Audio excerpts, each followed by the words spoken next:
你不可不知的校园隐藏人物第一集。今天要采访的老师是 Teacher Olga。Attention! Attention! 1, 2, 1, 2!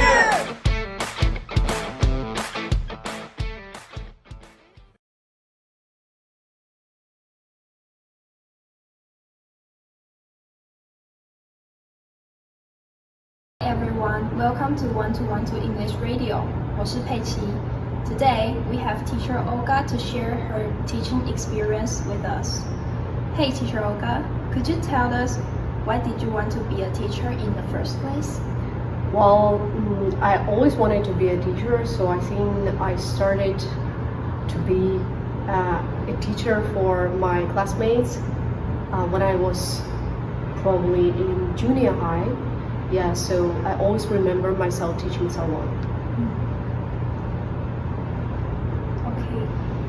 Why did you choose to come to Taiwan to teach? Well, in first term, I decided to continue my education, so I wanted to study in Taiwan. So I studied at PhD program in a local university, and my faculty was Institute of Education. So it's very naturally connected to my present teaching position. What has been the biggest challenge you encountered since coming to Taiwan? Well, if we relate it to my teaching experience, I think the biggest challenge is like foreign teachers in Taiwan. Their work is not insured by government, so they have to reapply for a new contract, new project, like every year. And yes, I think it's kind of very challenging. Is there anything you like to say to your students? Yes, I would love to say to my dear students that you don't have to rely that much on ChatGPT and all the other useful softwares related to AI, because I think you need to be mature enough and to know better how to use ChatGPT, for example, in the future. Now you're just using it for maybe making your assignments, which is not good for your development, educational development. Teacher, I'd like to ask about your upbringing and which country you're from. I'm from Ukraine, so it's the eastern part of Europe.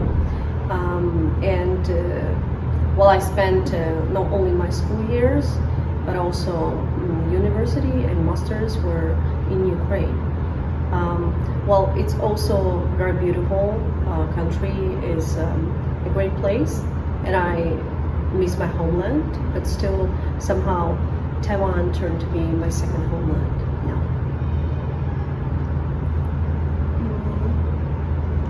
I'm curious about your country, so I want to ask, what is the biggest difference from Taiwan and Ukraine? You mean in terms of education, right? Yeah. Okay, I think we don't have more subjects like literature, art, and maybe music and sports. So we have those subjects more, which are not considered in Taiwan as very important.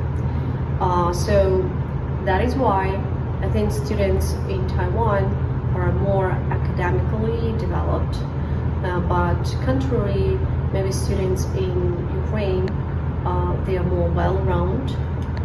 They read a lot, much more than Taiwan, and they have probably more creative ideas. So it's kind of very different education in Ukraine. So I remember myself, for example, reading many books, and I think it's very useful because it can form your idea about the world, and especially when you know that you have to read those classic books, but not whatever you just like. When you first time come to Taiwan, do you think Taiwan is harder than Ukraine?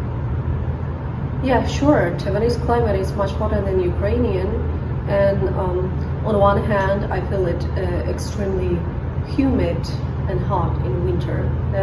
In summer, sorry. But as for winter and other seasons, I think it's like the normal summer in Ukraine. So I like summer more than winter. So for me, it's pretty good. For me, I think winter is better. Yeah, sure, except the air. Do you want to live in Taiwan for a long time? Yes, I probably see myself living here for many years ahead, but still I can't plan for my whole life. So things can be changed anytime, and I still would like to be back to my home one day.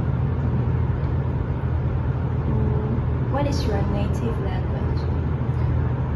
My native language is Ukrainian. So, have you ever tried to learn Chinese before? Of course, yes. I went to Chinese school back in my country. Yes, so I went to the best foreign language school in my country, so I learned like English and Chinese. Yes. I want to learn more about your country's culture. Could you tell us more? Well, basically, it's very hard to say about cultural differences in one sentence, but probably the main difference is that Ukrainian society is more individualistic, so we have more common traits with Western societies, and Taiwanese society is more collectivistic, so we have different trends, I would say, for collectivistic cultural society.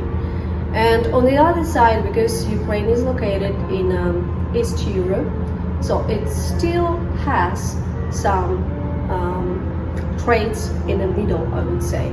For example, we also value families, and our parents keep helping their children, even if they are adults, so it's very similar to Taiwan, for example. Finally, I'd also like to ask about your opinion of us. About my students, okay, I think the students in this school, they are very independent, I would say so, and sometimes I feel that it's very good because we shouldn't constrain students' freedom, and you have your own vision about how to learn things better, and teacher only can guide you. So that is why I like to listen to my students' opinion. It's always interesting, and sometimes I feel like I can also learn something new. And that's all for today. Thank you, Teacher Olga, for telling us about yourself. Thank you, Becky. Bye. 那我们今天就到这边结束喽。别忘记，我们有回答问卷抽电影票1张的活动，欢迎大家踊跃参与。拜拜。